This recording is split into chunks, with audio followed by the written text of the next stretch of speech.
પુત્રના પ્રેમ સંબંધમાં યુવતીના પરિવારે ધોળા દિવસે માતાનું અપહરણ કર્યું. સીસીટીવી હોસ્પિટલ પાસેથી 25 શખ્સ ખેંચી ગયા. 7ની ધરપકડ. રિકન્સ્ટ્રક્શન સમયે આરોપી રડી પડ્યો. સુરતના પાલ વિસ્તારમાં એક ચોંકાવનારી ઘટના સામે આવી છે, જ્યાં એક યુવતીને ભગાડી જનાર યુવકની માતાનું દિનદહાડે અપહરણ કરવામાં આવ્યું હતું.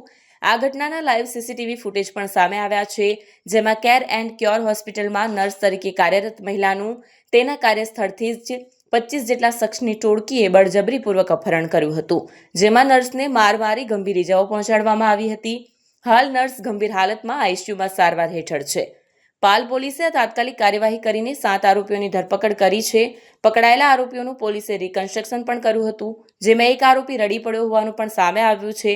10 જૂન 2025 સવારે આશરે 11:30 વાગ્યે પાલ ગૌરવ પથ રોડ ઉપર આવેલી કેર એન્ડ ક્યોર હોસ્પિટલ ખાતે અપહરણની ઘટના બની હતી.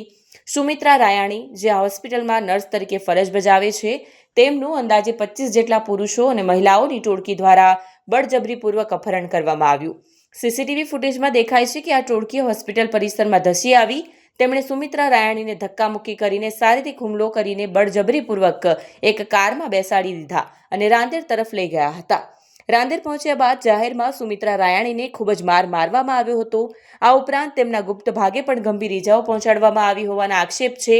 આ ઘટના પાછળનું મુખ્ય કારણ પ્રેમ સંબંધ અને કોર્ટ મેરેજ હોવાનું બહાર આવ્યું છે. રાંદેર રોડ પરની હેતલનગર સોસાયટીમાં રહેતા 44 વર્ષીય આશાબેન ધનેશભાઈ મકવાણાએ પાલ પોલીસમાં ફરિયાદ નોંધાવી છે. તેમની ફરિયાદ મુજબ તેમની બહેન સુમિત્રા રાયાણીનો દીકરો અનિકેત ગત 1 જૂન 2024ના રોજ અંબિકાનગરમાં રહેતી નૈના જગદીશ ઓડ નામની યુવતી સાથે કોર્ટ મેરેજ કરી લીધા હતા.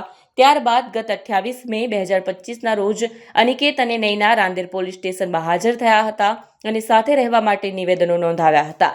નૈના અનિકેત સાથે રહેવા લાગી હતી. આ વાતની અદાવત રાખીને નૈનાના પરિવારે આ જીવલેણ હુમલો કર્યો હોવાનો આક્ષેપ છે. આશાબેનની ફરિયાદ મુજબ વટ સાવિત્રી વ્રતની પૂજા કરી રહેલી સુમિત્રાને ફોન પર તેમના અપહરણની જાણ થઈ હતી. ત્યારબાદ તેમને ખબર પડી કે સુમિત્રાને અંબિકાનગર સોસાયટીમાં નૈનાબેનના ઘરના સભ્યો માર મારી રહ્યા છે. ત્યાં પહોંચતા તેમણે 11 જેટલા ઈસમોને સુમિત્રાને લાકડા અને પથ્થર વડે મારતા જોયા. આશાબેન અને તેમના ભાઈ સહિત સ્થાનિકોએ સુમિત્રાબેનને બચાવ્યા હતા. એ સમયે એક મહિલાએ આને કેરોસીન નાખી સળગાવી નાખીશું તેવી ધમકી પણ આપી હતી. બેભાન થયેલા સુમિત્રાબેનને તાત્કાલિક 108 દ્વારા ખાનગી હોસ્પિટલમાં લઈ જવાયા, જ્યાં તેઓ હાલ આઈસીયુમાં ગંભીર હાલતમાં સારવાર હેઠળ છે. પકડાયેલા આરોપીઓનું પોલીસે રિકન્સ્ટ્રક્શન પણ કર્યું હતું, જેમાં એક આરોપી રડી પડ્યો હોવાનું સામે આવ્યું છે. પાલ પોલીસ આ મામલે વધુ તપાસ કરી રહી છે અને અન્ય ફરાર આરોપીઓને ઝડપી પાડવા ચક્રો ગતિમાન કર્યા છે.